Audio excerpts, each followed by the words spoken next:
عقل کا استعمال۔ ایک صاحب پرنٹنگ پریس کا کام کرتے تھے۔ انہوں نے دہلی کے ایک سفارت خانے کو اپنے کام سے اتنا گرویدہ بنا لیا کہ لمبے عرصے تک اس سفارت خانے نے اپنا چھپائی کا کام ان کے سوا کسی دوسرے پریس کو نہیں دیا۔ کوئی شخص جب پریس میں چھپنے کے لیے کتاب دیتا ہے تو اصل کتاب چھپنے سے پہلے پریس اس کو اس کا پروف دکھاتا ہے۔ پروف عام طور پر معمولی ڈھنگ سے بڑے بڑے کاغذ پر نکالے جاتے ہیں اور منتشر اوراق کی صورت میں ناشر کو دے دیے جاتے ہیں۔ چنانچہ یہ پروف اصل چھپی ہوئی کتاب کا نہایت ناقص نمونہ ہوتے ہیں۔ ان سے چھپائی کی صحت اور غلطی تو معلوم کی جا سکتی ہے، مگر یہ اندازہ نہیں ہوتا کہ کتاب چھپنے کے بعد کیسی ہوگی۔ مذکورہ پریس کے مالک کو پہلی بار سفارت خانے سے ایک کتاب چھاپنے کو ملی تو انہوں نے پروف پیش کرنے کا نیا انداز اختیار کیا۔ انہوں نے تمام اوراق باقاعدہ پریس میں چھاپ کر نکالے، ان کو عام طریقے کے خلاف دونوں طرف چھاپا۔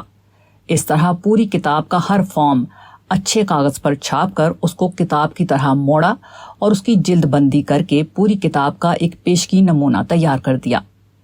انہوں نے پروف کے بجائے یہ کتاب سفارت خانے کے سامنے پیش کی۔ سفارت خانے کے ذمہ دار اس باقاعدگی کو دیکھ کر بہت خوش ہوئے اور اپنا چھپائی کا تمام آرڈر ان کے حوالے کر دیا۔ چند سال کے بعد ایسا ہوا کہ کسی دوسرے پریس نے سفارت خانے والوں سے کہا کہ جس پریس سے آپ چھپواتے ہیں وہ آپ سے زیادہ دام چارج کرتا ہے، آپ ہم کو اپنی فرمائش دیں، ہم کم نرخ پر ویسی ہی کتاب چھاپ کر آپ کو دیں گے۔ سفارت خانے والے اس کے کہنے میں آ گئے اور آزمائشی طور پر ایک کتاب کی چھپائی کا کام اس کے حوالے کر دیا۔ کچھ دنوں بعد جب پریس کی طرف سے کتاب کے پروف آئے تو وہ عام قاعدے کے مطابق معمولی کاغذ کے ایک پلندے کی صورت میں تھے۔ نیز زیادہ اہتمام نہ کرنے کی وجہ سے چھپائی بھی ویسی نہ تھی جیسی اصل کتاب کی ہوتی ہے۔ یہ پروف جب سفارت خانے کے ذمہ دار کے سامنے آئے تو وہ ان کو دیکھ کر بگڑ گیا۔ وہ سمجھا کہ کتاب کی چھپائی کا معیار بھی یہی ہوگا۔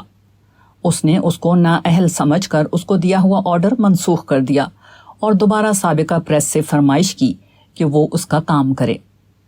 اگر آپ کے اندر کوئی جوہر ہے تو اس کی قیمت بہرحال آپ کو مل کر رہے گی۔